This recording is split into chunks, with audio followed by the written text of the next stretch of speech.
যারা নির্বাচন বিলম্ব করতে চায় তারা গণতন্ত্রের পক্ষের শক্তি নয়, তবে একটি সুষ্ঠু নির্বাচনের জন্য শুধুমাত্র সরকার বা ইসির সদিচ্ছাই নয়, রাজনৈতিক দলগুলোর মধ্যে ঐক্যমত্য থাকা প্রয়োজন।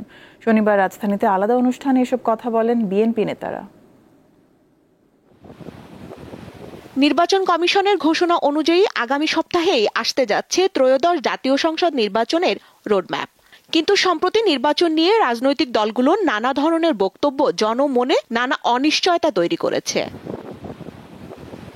জাতীয় নির্বাচন নিয়ে সেই সংখ্যা ছুঁয়ে গেছে দেশের অন্যতম প্রধান দল বিএনপির মধ্যেও।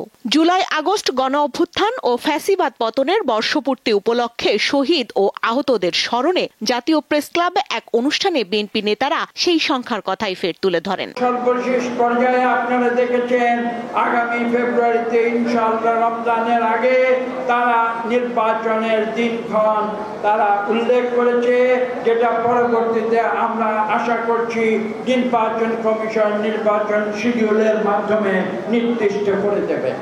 একই দিনে রাজধানী শাহজাহানপুরে খালেদা জিয়ার জন্মবার্ষিকী উপলক্ষে দোয়া ও আলোচনা সভার আয়োজন করে ঢাকা মহানগর দক্ষিণ বিএনপি।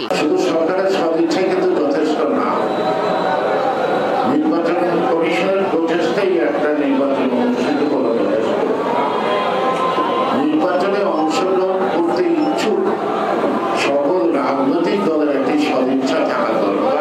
তিনবারের সাবেক প্রধানমন্ত্রী খালেদা জিয়ার জন্মদিনকে ঘিরে রাজধানীর নয়াপল্টনে বিএনপির কেন্দ্রীয় কার্যালয়ে আলাদা দোয়া মাহফিল ও আলোচনা অনুষ্ঠানের আয়োজন করে যুবদল। সেখানে বিএনপি নেতারা অভিযোগ করেন একটি গোষ্ঠী নির্বাচন বানচালের ষড়যন্ত্র করছে। নির্বাচনের বিষয়ে শঙ্কা প্রকাশ করছে। তারা গণতন্ত্রের শক্তি নয়, তারা বাংলাদেশের মানুষের পক্ষের শক্তি নয়। তারা হয়তো এর কথাগুলো ইনিয়ে বিনিয়ে যাতে করে নির্বাচনকে বিলম্বিত করা যায় অথবা বানচাল করা যায়।